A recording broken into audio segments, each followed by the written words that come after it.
देखो हम लोग करने वाले हैं क्वेश्चन नंबर 8। इसके पहले की क्लास में हमने सारे शॉर्ट क्वेश्चंस कर लिए हैं, ठीक है। तो आज हम लोग एक प्रैक्टिकल क्वेश्चन करेंगे, थोड़ा मतलब ये लॉन्ग क्वेश्चन है। जो अभी तक इसके पहले हम लोगों ने किया था वो सारे इससे भी शॉर्ट क्वेश्चंस थे, ये उनसे थोड़ा लॉन्ग है, ठीक है तो ये भी शॉर्ट क्वेश्चन लेकिन उनसे थोड़ा लॉन्ग है। तो क्वेश्चन स्टार्ट करते हैं, समझते हैं कि क्वेश्चन में हमें क्या और कैसे करना है, पूरी एंट्री समझते हैं वन बाय वन। सबसे पहले लिखा हुआ है हरपाल और चिराग एक पीढ़ी के साझेदार हैं, ठीक है। दो लोग हैं, क्या नाम है, हरपाल और चिराग। तारीख 1/4/16 को उनकी पूंजी क्रमशः कितनी है, 60,000 है, 1 लाख है। वर्ष दौरान हरपाल ने 1/4/2016 को, देखो तारीखें याद रखना है, 1/4/2016 को 15,000 तथा चिराग ने 1/1/2017 को 20,000 का आहरण किया। साझेदारी करार पत्र के प्रावधान के निम्नानुसार हैं। अब देखो जो प्रावधान है वो क्या है, सबसे पहला पॉइंट बोला है पूंजी पर वार्षिक 12% ब्याज गिनना है। पूंजी पर ब्याज कितना गिनना है, 12%। फिर आगे बोला है कि आहरण पर वार्षिक 9% ब्याज वसूल करना है। क्या बोला है, आहरण पर 9% ब्याज वसूल करना है। आगे लिखा है हरपाल को पेढ़ी में सक्रिय कार्य करने के बदले 1,000 वेतन देना है तथा चिराग को वितरण पात्र लाभ का 5% कमीशन देना है। तो देखो ये 3 समायोजन हमें सॉल्व करना है। फिर आगे लिखा है हरपाल ने 1/12/16 के रोज पेढ़ी को लोन दी थी। तो यहाँ पे जो 30,000 रुपए है ये क्या है, लोन है। तो इस पे फोकस करना है कि ये यहाँ पे लोन दिया हुआ है। फिर आगे लिखा है साझेदारी करार पत्र में लोन के ब्याज के संबंध में कोई उल्लेख नहीं है। वह लोन पर 11% की दर से ब्याज की मांग करता है।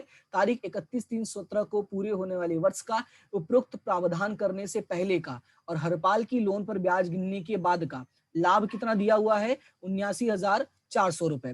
उपयुक्त जानकारी पर से पेढ़ी का लाभ हानि वितरण खाता और पूंजी खाता तैयार करें। तो देखो हमें सवाल में 2 चीज बनाने के लिए बोला है, एक बोला है लाभ हानि वितरण खाता बोला है और एक हमें बोला है पूंजी खाता। ये 2 चीजें हमें बनानी है। तो सबसे पहला काम यही होगा हमारा कि हम जब भी ऐसे सवाल करेंगे क्वेश्चंस को पूरा पढ़ लेंगे, ताकि हमें पता चल जाए क्वेश्चन में क्या क्या चीजें दी हैं। और अगर कोई ऐसा पॉइंट है जिसके बारे में हमें कम आइडिया हो तो उस पर हम थोड़ा फोकस करेंगे। फिर आगे बढ़ेंगे और यहाँ पे जो चीजें दिया गया है वो हम बना लेते हैं। क्या क्या दिया, लाभानी वितरण खाता और पूंजी खाता। तो यहाँ पे अगर देखोगे तो मैंने लाभानी वितरण खाता और पूंजी खाता दोनों ही बना दिया है, बस मेरा नाम लिखना बाकी है। तो यहाँ पे देखो नाम जो है वो क्या है, हरपाल और चिराग। देखो क्वेश्चन में क्या नाम दिया हुआ है, हरपाल और चिराग। तो यहाँ पे मैं लिख देता हूं नाम हरपाल और चिराग। तो पूंजी खाता में जब लिखोगे तो इसका जो फॉर्मेट होता है वो ऐसा कुछ होता है, यहां पर आता है विवरण, फिर यहां पे आएगा हरपाल, फिर यहां आएगा चिराग, ठीक है। पहला वाला हरपाल का, दूसरा वाला चिराग का। सेम इसमें भी हरपाल और चिराग। ये हो गया तुम्हारा पूंजी खाता का फॉर्मेट, ठीक है। फिर अगर हम बात करते हैं हमारे लाभानी वितरण का, तो जो लाभानी वितरण हमारा होता है उसमें हम यहाँ पे क्या लिखते हैं, हम लिखते हैं यहाँ पे विवरण, और इसमें रकम का सिर्फ एक कॉलम होता है, तो इसलिए ज्यादा टेंशन लेने की जरूरत नहीं है। फिर यहाँ लिखेंगे विवरण और यहाँ पे लिखेंगे रकम। तो इस तरह से हमारा क्या हो जाएगा, फॉर्मेट तैयार हो जाएगा। अब अगला जो हमारा काम है वो ये है कि हमें सवाल को शुरू करना वन बाय वन पॉइंट पढ़ते पढ़ते। सबसे पहली बात क्या लिखी है, सबसे पहला बात लिखा है उनकी पूंजी क्रमशः 60,000 और 1 लाख है। तो पहले इसी से शुरुआत करते हैं। देखो जब भी ये वाले सवाल करोगे तो यहाँ पे जो ऊपर लिखा गया है इसी के बेस पे शुरू करोगे। तो सबसे पहला पॉइंट क्या दिया है, सबसे पहला पॉइंट दिया है पूंजी 60,000 और 1 लाख। तो पूंजी का शेष हमेशा जमा होता है, ये याद रखना है। प्लस मैंने फॉर्मेट भी तुम लोगों को पिछली क्लास में सिखाया है, पूंजी खाता और लाभानी वितरण का पूरा फॉर्मेट मैंने बताया था। तो फॉर्मेट एक बार रिपीट कर लेना जब ये सवाल खुद से करना, ताकि तुम्हें अच्छे से याद रहे। ओके, तो पूंजी खाता अगर बनाते हैं तो यहाँ पे हम क्या लिखेंगे, शेष आगे लाए। याद रखना है, सबसे पहले हम क्या लिखते हैं, शेष आगे लाए। और शेष आगे लाए में कितना रकम दिया है, 60,000 और 1 लाख रुपए। तो यहाँ पे हम लिख देते हैं 60,000 और 1 लाख रुपए, ठीक है। फिर उसके बाद आगे बढ़ते हैं। आगे लिखा है वर्ष दौरान हरपाल ने 1/4/16 को 15,000 तथा चिराग ने 1/1/17 को 20,000 का आहरण किया है। अब यहाँ पे दो लोगों का आहरण हमें दिया है, हरपाल और चिराग का। तो जो हमें आहरण दिया है पहले हम आहरण ही लिख लेते हैं, ठीक है। क्या क्या दिया हुआ है यहाँ पे, हरपाल और चिराग का 15,000 और 20,000। तो यहाँ पे आहरण याद रखना, हमेशा पूंजी खाते के उधार में लिखते हैं। आहरण हमेशा कहाँ लिखते हैं, पूंजी खाते के उधार में। रकम जो दिया है वो रकम हम लिख लेंगे। देखो मैंने तारीख का कॉलम नहीं बनाया है, लेकिन जब हम गणना करेंगे तो तारीख को ध्यान में रखेंगे, ठीक है। तो यहाँ पे मैं लिख देता हूं आहरण खाते, और हरपाल के कॉलम में जाएगा 15,000 और चिराग के कॉलम में जाएगा 20,000 रुपए। ठीक है, तो ये हमारा सबसे पहले एंट्री हो गई। तो इन दोनों में किसी को कोई दिक्कत है उधार जमा करने में या कोई प्रॉब्लम हो तो बोलो। हमारा ये स्टार्टिंग का हो गया है। ठीक है, तो ये मैं इसको मिटा देता हूं पूरा, जो चीज हो चुका है उसको रहने दो, साफ सुथरा ही दिखे। फिर आगे बढ़ते हैं। आगे हमारा है समायोजन। तो समायोजन में देखो क्या दिया हुआ है। समायोजन में सबसे पहले दिया हुआ है कि पूंजी पर 12% ब्याज गिनना है। क्या बोला है? 12% ब्याज गिनना है। तो इसका तुम याद रखना कि जब भी तुम्हें ब्याज निकालना हो, कोई भी गणना करनी हो, तो ये देखो कि उनका मेन रकम कहाँ दिया है। तो अगर ध्यान दोगे तो पूंजी का जो मेन रकम है वो जमा खाते में दिया, ये उधार साइड होता है तुम्हारा, ये जमा पक्ष होता है। ठीक है, तो तुम्हें कौन से पक्ष में दिया हुआ है? जमा पक्ष में दिया है। तो इनका जो ब्याज है वो भी कहाँ जाएगा? जमा पक्ष में ही जाएगा। बस तुम्हें गणना करना है अच्छे से। तो यहाँ पे हम लिखते हैं पूंजी पर ब्याज। ठीक है, क्या लिखेंगे? पूंजी पर ब्याज। और पूंजी पर ब्याज हमें कितना परसेंट निकालना है? तो चलो मैं यहाँ पे लिख देता हूं ताकि तुम्हें याद रहे, 12%। तो 60,000 का 12% और 1,00,000 का 12%। हमें क्या करना है? 60,000 का 12% और 1,00,000 का 12%। तो 60,000 का 12% करोगे तो 12×72 यानी 7,200 रुपए, और 1,00,000 का 12% करोगे तो ये हो जाएगा 12,000 रुपए। ठीक है, तो ये हो गई हमारी पहली गणना। अब देखो, अब चीजें को तुम्हें अच्छे से समझना है। समझना ये है कि हमारा जो शेष होता है, जैसे ये दो मैंने लिखा है, इसको शेष बोलते हैं। इन दोनों के अलावा बाकी जो समायोजन होता है उनकी हमेशा 2 एंट्री होती है। तो देखो ये जो हमारा शेष है तो इनका तो हमने नहीं लिखा था, लेकिन अब ये पूंजी का जो ब्याज है हमें इसका लिखना पड़ेगा। अब इसका कैसे लिखोगे? तो याद रखना कि पूंजी खाते के कौन से पक्ष में लिखा है? हमने जमा पक्ष में लिखा है। पूंजी खाते के अगर हमने जमा पक्ष में लिखा है तो लाभानी वितरण के कौन से पक्ष में हो जाएगा? उधार पक्ष में। तो यहाँ पे लाभानी वितरण के उधार पक्ष में क्या लिखोगे? यहाँ पे लिखोगे पूंजी पर ब्याज। क्या लिखोगे? पूंजी पर ब्याज। और यहाँ पे नाम लिखोगे हरपाल और चिराग, और हरपाल के सामने लिखोगे 7,200 और चिराग के सामने लिखोगे 12,000 रुपए। फिर इन दोनों का टोटल करोगे, तो इन दोनों का टोटल करोगे तो ये आएगा 19,200 रुपए। कुछ इस तरह से तुम्हें एंट्री करनी होती है। तो पूंजी का ब्याज क्लियर हुआ सभी को?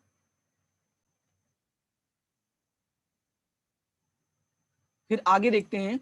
आगे सवाल में हमें क्या लिखा है? देखो पहला पॉइंट हो गया, तो पहले वाले पे डन कर देते हैं। दूसरा पॉइंट, दूसरे पॉइंट में लिखा है आहरण पर वार्षिक 9% ब्याज वसूल करना है। क्या बोला है? आहरण पर 9% ब्याज वसूल करना है। तो हम यहाँ पे सबसे पहले देखो, हम चलते हैं अपना खातों में। तो यहाँ पे देखो आहरण कौन से पक्ष में लिखा है? तो हमने पूंजी खाते के उधार पक्ष में लिखा है। तो जो आहरण का ब्याज होगा वो भी कहाँ होगा? इसी के साथ होगा। तो यहाँ पे लिखेंगे आहरण का ब्याज। अब ध्यान से समझना, अगर यहाँ पे पूंजी के उधार में लिखा है, देखो आहरण का ब्याज हमने पूंजी के अगर उधार में लिखा है तो लाभानी वितरण के कहां चला जाएगा? जमा में, क्योंकि इन दोनों में क्रॉस एंट्री होता है। याद होगा मैंने बताया था, एक का खर्च दूसरे का लाभ और एक का लाभ दूसरे का खर्च होता है। पूंजी खाता में अगर यहाँ पे खर्च हो रहा है तो लाभानी वितरण में लाभ होगा। मतलब ये हुआ, ये साझेदार के लिए है। ठीक है, ये किसके लिए बनाया जाता है? साझेदार के लिए बनाया जाता है। और ये बनाया जाता है आपके पीढ़ी के लिए। तो अगर साझेदार का खर्च हुआ तो आय किसका होगा? पीढ़ी का होगा, और इसी वजह से हमने वहां पे लिखा है। क्लियर है इतना? तो अब हम इसको एंट्री करते हैं। तो यहाँ पे आहरण का ब्याज है, तो यहाँ पर भी क्या जाएगा? आहरण का ब्याज। रकम अभी मैं बताता हूँ कैसे निकालते हैं। तो यहाँ पे लिखेंगे आहरण का ब्याज, और जो यहाँ पे नाम दिया हुआ है हरपाल और चिराग। तो ठीक है, अभी मैं रकम नहीं लिखा हूं। अब रकम का हम थोड़ा गणना करके देखते हैं कि कैसे होगा यहाँ पे। ओके, तो यहाँ पे पहले सवाल में तारीख देख लेते हैं। तो यहाँ पे 1/4/16 है और 1/1/17 है। तो क्या किया करो, जब गणना करने चलते हो तो यहाँ पे देखो, नीचे में यहाँ पे लिख देता हूँ हरपाल और यहाँ लिख देता हूँ चिराग। ठीक है, हरपाल ने आहरण किया था 1/4/2016 को। ठीक है, देखो यहाँ पे तारीख कौन सा दिया? 1/4/2016। फिर यहाँ पे है 1/1/17। तो इसके सामने में यहाँ पे लिख दूंगा 1/1/17। इसका रकम दिया हुआ है 15,000 रुपए और इसका रकम दिया हुआ है 20,000 रुपए। अब जो प्रतिशत दिया हुआ है, दर है, वो दोनों में 9% है, तो गुणे 9%। अब बस हमें याद रखना है कि समय क्या होगा। तो अब समय की गणना कैसे करोगे वो समझो। यहाँ पे सबसे पहले ध्यान दो कि ये तारीख कौन सी है? 1/4/16, और हमारा जो वार्षिक हिसाब है वो भी शुरू कब होता है, 1/4 को ही शुरू होता है और खत्म होता है 31/3 को। ठीक है, तो ये एकदम साल के शुरू में ही आहरण किया है। ठीक है, साल के एकदम शुरू में आहरण किया है। तो अगर साल के एकदम शुरू में आहरण किया हुआ है, इसका मतलब क्या हुआ कि हमें पूरे 12 महीने का ब्याज निकालना है, तो तुम डायरेक्टली 15,000 सॉरी हाँ 12 महीने का, तो तुम गुणे एक लिख सकते हो, 1 वर्ष, राइट। तो वो हमें लिखने की जरूरत नहीं पड़ती है क्योंकि जो प्रतिशत होता है वो हमेशा 12 महीने के हिसाब से दिया रहता है। तो 15,000 क्या करोगे, गुणे 15,000 गुणे 9%, तो यहाँ पे आ जाएगा 1,350 रुपए। ये आ गया तुम्हारा हरपाल का ब्याज। किसका ब्याज आ गया, ये हरपाल का। फिर हम बात करते हैं चिराग का। तो चिराग का है 20,000 गुणे 9%। अब इसका कितना महीना होगा, तो यहाँ पे तारीख अगर ध्यान से देखोगे तो 1/1/2017 दिया है और हमारा जो वार्षिक हिसाब है वो खत्म हो रहा है 31/3/17 को। हमारा वार्षिक हिसाब कब खत्म हो रहा है, 31/3/17 को। अगर नहीं याद आ रहा हो तो ये देखो सवाल में नीचे दिया गया है कि 31/3/17 को पूरे होने वाले वर्ष का प्रावधान। मतलब ये हुआ कि ये जो है 31/3/17 को खत्म होने वाला वर्ष है, तो 31/3/17 को तो कितने महीने पूरे हुए, 1/1/17 से लेके 31/3/17 तक जाओ और ये महीने का हिसाब करना मैंने तुम्हें सिखाया था। ठीक है, उंगलियों में हिसाब किया करो जब तक अच्छे से पूरा नहीं आ जाता। तो अगर उंगलियों में हिसाब करते हो तो जनवरी 1 यानी जनवरी, फरवरी और मार्च पूरा कितने महीने हो रहे हैं, 3 महीने हो रहे हैं। तो यहाँ पे हम क्या करेंगे, गुणे 3/12। तो जो 20,000 का 9% करो, फिर गुणे 3/12, तो ये आ जाएगा 450 रुपए। कितना आ जाएगा, 450 रुपए। और इस तरह से हमारा क्या हुआ, दोनों का ब्याज आ गया। अब हमें बस करना क्या, ये रकम यहाँ पे लिख देना है। तो यहाँ पे लिखेंगे 1,350 रुपए और यहाँ लिखेंगे 450 रुपए और इन दोनों की जो एंट्री होगी वो यहाँ पे जमा में होगी। तो यहाँ पे भी लिखेंगे 1,350 रुपए और यहाँ पे लिखेंगे 450 रुपए। तो इन दोनों को जोड़ोगे तो ये हो जाएगा 1,800 रुपए। तो इस तरह से हमारा दूसरा एंट्री भी कंप्लीट हो गया। अब बढ़ते हैं तीसरे एंट्री पे। तीसरे एंट्री में सवाल में लिखा है कि हरपाल को पेढ़ी में सक्रिय कार्य करने के बदले मासिक 1,000 वेतन देना है। क्या बोला है, सक्रिय कार्य करने के बदले में मासिक 1,000 वेतन देना है। तो अब ये जो 1,000 वेतन देना है ये मासिक बोला है और साल में कुल कितने महीने होते हैं, कुल 12 महीने होते हैं। तो अब एंट्री देखो इसकी कैसे करोगे। सबसे पहले ये वेतन किसको मिल रहा है, ये मिल रहा है वेतन साझेदार को। किसको वेतन मिल रहा है, साझेदार को यानी चिराग को। ठीक है, सॉरी हरपाल को मिल रहा है। तो हरपाल को वेतन मिल रहा है, तो जब वेतन मिलेगा तो उसकी वजह से उसकी सैलरी क्या हो जाएगी, बढ़ जाएगी। तो यहाँ पे हम लिखेंगे पूंजी के जमा में। याद रखना ये सब कहाँ जाता है, पूंजी के जमा में। और इसका फॉर्मेट जब हमने पढ़ा था तो वहां पर भी हमने अच्छे से किया था। अब यहाँ पे जब जाएगा तुम्हारा हरपाल के, ठीक है, कॉलम में, और फिर यहाँ पे लाभानी वितरण में देखो ये पूंजी के जमा में हुआ, तो यहाँ पे क्या हो जाएगा, पूंजी के उधार में। तो यहाँ पे लिख देंगे वेतन और यहाँ पे डायरेक्टली रकम लिख देंगे। तो यहाँ पे मैं गणना कर देता हूँ, 1,000 रुपए 1 महीने का है, तो 12 महीने का कितना हो जाएगा, ये हो जाएगा 12,000 रुपए। अगर यहाँ 12,000 है तो यहाँ भी कितना हो जाएगा, 12,000 रुपए हो जाएगा। बस अंतर इतना है, यहाँ पे ब्रैकेट में नाम दिखा देना है हरपाल। ठीक है, इतना करने के बाद हम आगे बढ़ते हैं और अगले पॉइंट पे चलते हैं। अगला पॉइंट लिखा है चिराग को वितरण पात्र लाभ का, देखो लिखा है चिराग को वितरण पात्र लाभ का 5% कमीशन देना है। क्या बोला है, 5% कमीशन देना है। तो याद रखना है कि कमीशन वाला पॉइंट हम सबसे लास्ट में करेंगे। कब करेंगे, सबसे लास्ट में, जब हम खाता बंद करने जाएंगे तब। इसलिए इस पॉइंट को हम क्या करते हैं, अभी कुछ देर के लिए हाईलाइट करके बस नहीं ये तो गलत हो गया। यहाँ पे हम क्या करते हैं, इसको अभी साइड में से ही छोड़ देते हैं। ओके, इसको हम बाद में अच्छे से देखेंगे। हाँ ओके, हम नेक्स्ट पॉइंट पे बढ़ते हैं। तो नेक्स्ट पॉइंट है, हरपाल ने तारीख 1/12/16 को 16 के रोज पेड़ी को 30,000 की लोन दिया था। अब तुम्हें याद होगा जब हमने फॉर्मेट पढ़ा था तो मैंने फॉर्मेट में बताया था, ये जब साझेदार जैसे ही पेड़ी को लोन देता है वो बन जाता है बाहर का आदमी, यानी बन जाता है तीसरा पक्षकार। जैसे ही साझेदार पेड़ी को लोन देगा, लोन देते ही बन जाएगा तीसरा पक्षकार। ठीक है, क्या बन जाएगा, तीसरा पक्षकार, जिसको हम बोलते हैं थर्ड पार्टी। और जैसे ये तीसरा पक्षकार बन जाएगा, इसकी जो एंट्री होती है वो हो जाएगी लाभ हानि खाते में। ये छोटा सा पॉइंट है जो तुम्हें याद रखना है। मतलब ये हुआ कि हमारे यहाँ पे कोई भी एंट्री नहीं होगी। देखो हमने तो 2 ही खाता बनाया है, एक हमने बनाया है पूंजी खाता और एक हमने बनाया लाभानी वितरण खाता। हमने लाभानी खाता बनाया ही नहीं है, इसलिए हमें इसकी एंट्री नहीं करनी है। लेकिन फिर भी आगे बढ़ते हैं और समझते हैं क्या है। साझेदारी करार पत्र में लोन के ब्याज के संबंध में कोई उल्लेख नहीं है। देखो सवाल में ऐसा बोला है कि इन लोगों ने ब्याज के बारे में कोई बात नहीं किया था, लेकिन वह लोन पर वार्षिक 11% की दर से ब्याज की मांग करता है। यानी कि ये जो साझेदार है हरपाल, वो बोलता है कि मुझे 11% की दर से ब्याज चाहिए। अब मेरा सवाल ये है कि क्या हम इसको 11% से ब्याज चुकाएंगे या हम नहीं चुकाएंगे या कोई और दर से चुकाएंगे। तो ये मेरा क्वेश्चन है, इसका आंसर दो कि कौन से दर से हम ब्याज चुकाएंगे, 11%, सर 0। हम लोग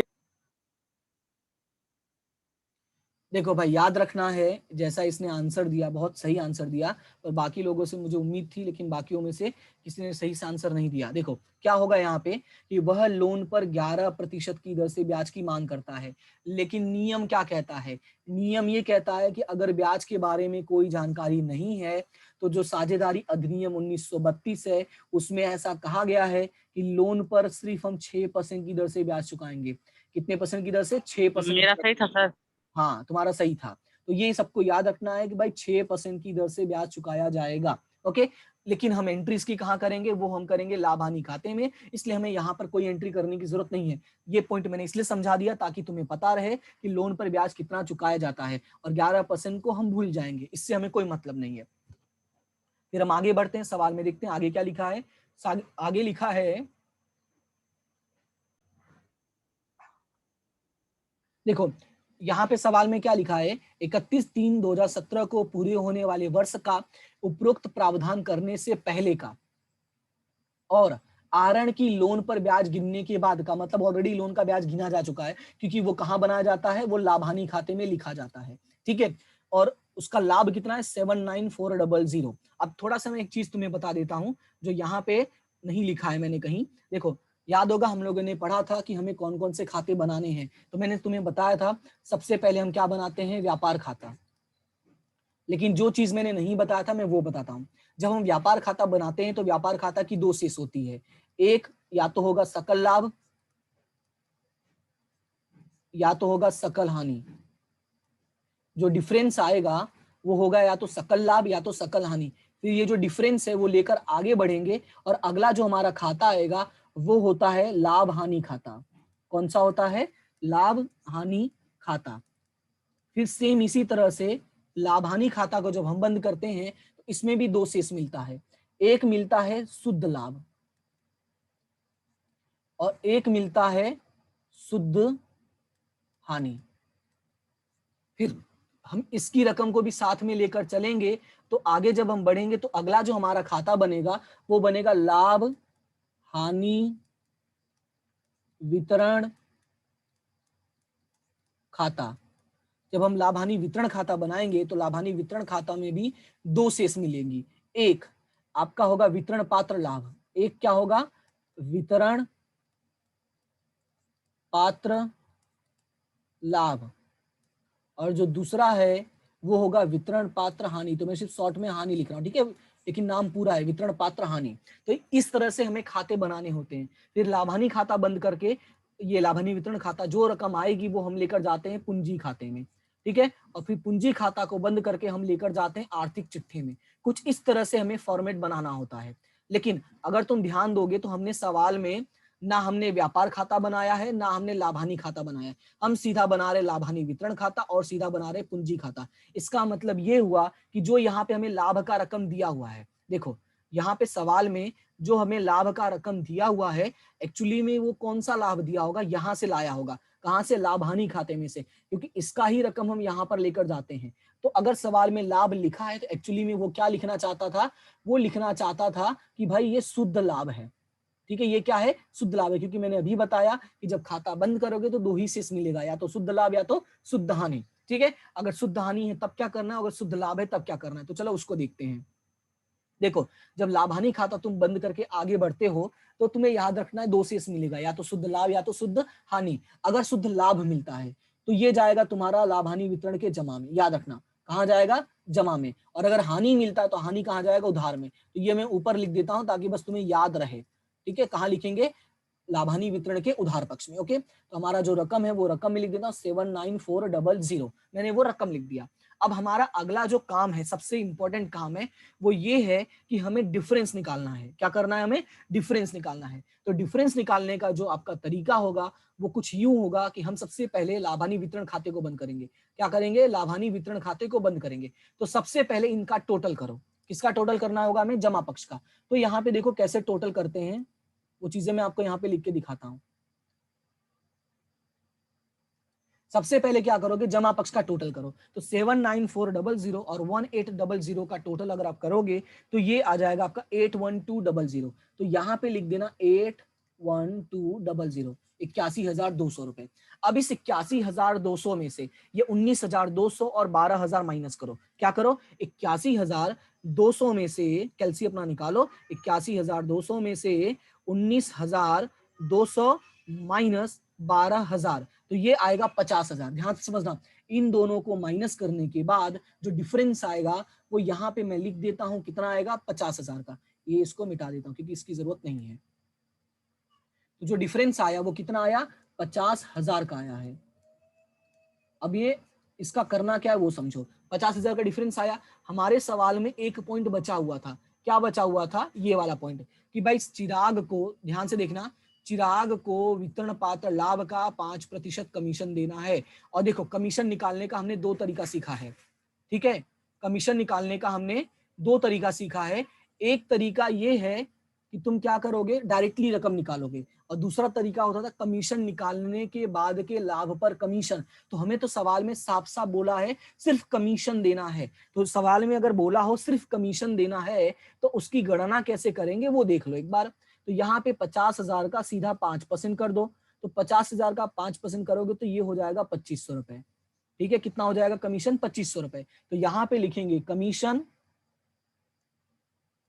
और यहाँ पे लिख देंगे 2,500 रुपए और ब्रैकेट में लिखेंगे चिराग। अब ध्यान से समझना, ये किसका था, चिराग का था। हमने कहा लिखा है, हमने लिखा है लाभानी वितरण के उधार पक्ष में। अगर लाभानी वितरण के उधार पक्ष में आया है तो हमें पूंजी खाते के जमा पक्ष में भी एंट्री करनी पड़ेगी, और यहाँ पे लिखना पड़ेगा भाई कमीशन, और उसके जमा में हमें रकम लिखना पड़ेगा 2,500 रुपए, तब जाके हमारा खाता कंप्लीट होगा। तो यहाँ पे हम लिख देते हैं 2,500 रुपए। ओके, ये हमारा कंप्लीट हो गया। अब फिर से मैं वही डिफरेंस वाला ही करना है क्योंकि अभी तक खाता बंद नहीं हुआ है। तो अब दोबारा टोटल करने से अच्छा है तुम क्या करोगे, ये जो डिफरेंस आया था, देखो डिफरेंस कितना आया था, 50,000 आया था। तो यहाँ पे मैं देखो साइड में लिख के दिखाता हूँ कि 50,000 पहले डिफरेंस आया था। अब उसमें से तुमने 2,500 और लिख दिया, मतलब 2,500 रुपए और माइनस कर दो। तो जो दोबारा डिफरेंस आएगा वो आएगा 47,500 रुपए। एक तो ऐसे तरीके से कर सकते हो, या तो तुम्हारे पास कैलसी है तो तुम वापस करो टोटल, इसका जमा साइड का टोटल करो और उधार साइड का माइनस करो। तो डिफरेंस जो तुम्हारा आएगा वो आएगा 47,500 रुपए। कितना आएगा, 47,500 रुपए। तो इसको मैं ब्रैकेट लगा देता हूँ। अब हमें इसका करना क्या है, हमें बस इसका बंटवारा करना है। ठीक है, बंटवारा कैसे करोगे, सवाल में कहीं कुछ बोला नहीं था। तो जब सवाल में कहीं कोई जानकारी नहीं दी हो तो हम क्या करते हैं, समान भाग में बांटते हैं, ये हमने पढ़ा है। तो यहाँ पे लिखेंगे वितरण पात्र लाभ, और यहाँ पे लिखेंगे समान भाग में, मतलब हरपाल और चिराग, इन दोनों को बांटोगे तो इनका दो भाग करते हैं। तो 47,500 भागे 2, तो ये आएगा 23,750 रुपए। 23,750 रुपए, यहाँ पे भी आएगा 23,750 रुपए। और इस तरह से तुम्हारा जो खाता है वो कंप्लीट हो जाएगा, 81,200 रुपए लिख के खत्म। ओके, अब हमें करना क्या होगा, देखो हमारा लाभानी वितरण खाता कंप्लीट हो गया। अब हमें इनका जो टोटल है वो पूंजी खाते में ले जाना होता है। तो लाभानी वितरण का जो डिफरेंस है वो किस तरफ आया, देखो तो वो डिफरेंस आया उधार की तरफ। तो जब डिफरेंस उधार की तरफ आएगा तो याद रखना है वो कहाँ लिखना होगा, पूंजी खाते के जमा में। कहाँ लिखना होगा, पूंजी खाते के जमा में। और यहाँ पे लिखेंगे लाभानी वितरण खाता, क्या लिखेंगे, या सीधा तुम लिख सकते हो वितरण पात्र लाभ, वितरण पात्र लाभ, और रकम है 23,750 रुपए। यहाँ पे भी है 23,750 रुपए। अब तुम्हें क्या करना है, इसका भी खाता बंद करना है। अब इसका खाता देखो कैसे बंद करोगे, सेम वही तरीका इस्तेमाल करोगे। क्या इस्तेमाल करोगे, सबसे पहले क्या करो, जमा साइड का टोटल करो। तो जब तुम जमा साइड का टोटल करोगे तो सबसे पहले हम हरपाल का टोटल करते हैं और देखते हैं क्या आता है। तो हरपाल का कितना है, 60,000 है। ठीक है, पहले कितना है, 60,000 है, फिर 7,200 है, फिर उसके बाद है 12,000, और फिर है 23,750 रुपए। तो जो टोटल आ रहा है वो आ रहा है 1,02,950 रुपए। तो देखो मैं यहाँ पे लिख रहा हूँ 1,02,950 रुपए, ये आया है हरपाल का। ठीक है, अब मैं चिराग का टोटल करता हूँ। तो चिराग का अगर मैं टोटल करता हूँ तो कितना है, ये 1,00,000 प्लस 12,000 प्लस 2,500 रुपए प्लस 23,750 रुपए, इसका जो टोटल आ रहा है चिराग का वो आ रहा है 1,38,250 रुपए। ये आ गया इसका टोटल दोनों का। अब दोनों का टोटल यहाँ का हमने कर लिया, अब हमें उधार साइड का करना होता है। तो उधार साइड का टोटल कितना है, तो ये 15,000 और ये 1350 रुपए है। तो इसका कर लेते हैं 15,000 प्लस 1350 रुपए, तो ये आ जाएगा 16,350 रुपए। ठीक है, तो यहाँ पे मैं नीचे लिख देता हूँ, हरपाल का जो आया है 16,350 रुपए। और चिराग का भी करो, तो चिराग का कितना है 20,450, तो डायरेक्टली दिख रहा है, तो 20,450 रुपए। देखो मैंने दोनों साइड का टोटल करके साइड में लिख लिया। तुम भी पेंसिल से ऐसे साइड में लिख सकते हो, बाद में मिटा देना। ठीक है, थोड़ा इरेजर रखने की आदत डालना, रबड़, पेंसिल, स्केल, ये सारी चीजें रखने की आदत डालना और लिखने के बाद मिटा देना। ओके, अब हमें करना क्या है, अब हमें ये देखना किस साइड का टोटल ज्यादा है। तो देखो सीधी सी बात है, हमारा जो जमा पक्ष का है वो टोटल ज्यादा दिख रहा है और उधार का टोटल कम दिख रहा है। तो मतलब ये इधर का अगर ज्यादा है तो डिफरेंस किधर आएगा, तुम्हारा इस साइड आएगा। तो यहाँ पे लिखेंगे शेष आगे ले गए। इतना लिखने के बाद 1,02,950 में से 1,02,950 में से हमें 16,350 घटा देना है। तो इसमें आएगा 86,600 रुपए। कितना आएगा, 86,600 रुपए। और चिराग का निकालोगे तो 1,38,250 में से 20,450 माइनस कर दो। 1,38,250 में से 20,450 माइनस कर दो, तो ये आएगा 1,17,800 रुपए। और इस तरह से हमारा इसका भी टोटल जो है वो कंप्लीट हो गया। अब हमें यहाँ पे बस रकम लिख देना है, तो यहाँ पे लिखना 1,02,950। याद रखना जो रकम ज्यादा होगा वही टोटल हमें लिखना होता है, 1,38,250 और डबल लाइन ऐसे खींच देना। यहाँ पे भी सेम लिख के डबल लाइन खींच देना। ओके, तो ये हमारा सवाल इस तरह से कंप्लीट हो गया। अब इसमें पूरे देखो सवाल में मैंने पूरी एंट्री, पूरा कैलकुलेशन सब बता दिया है। अब इसमें किसी को कोई भी तरह का समस्या हो, छोटा मोटा डाउट जो भी होगा, क्योंकि देखो मैं एक ही सवाल बता रहा हूँ, ये एग्जाम में आता नहीं है, पहली बता दे रहा हूँ, ये एग्जाम में पूछा नहीं जाता है। लेकिन इसलिए मैंने बताया ताकि तुम्हें पूंजी खाता और लाभानी वितरण खाता में बनाने की एंट्री, अरे जो एंट्री हम करते हैं उसकी प्रैक्टिस हो जाए, जो हमें आने वाले चैप्टर्स में काम आएगा। फॉर्मेट हमने यहाँ पर सीखा है, तो हम थोड़ा एक एग्जाम्पल भी देख लेते हैं। तो अभी इसमें किसी कोई डाउट है तो मुझे बता दो।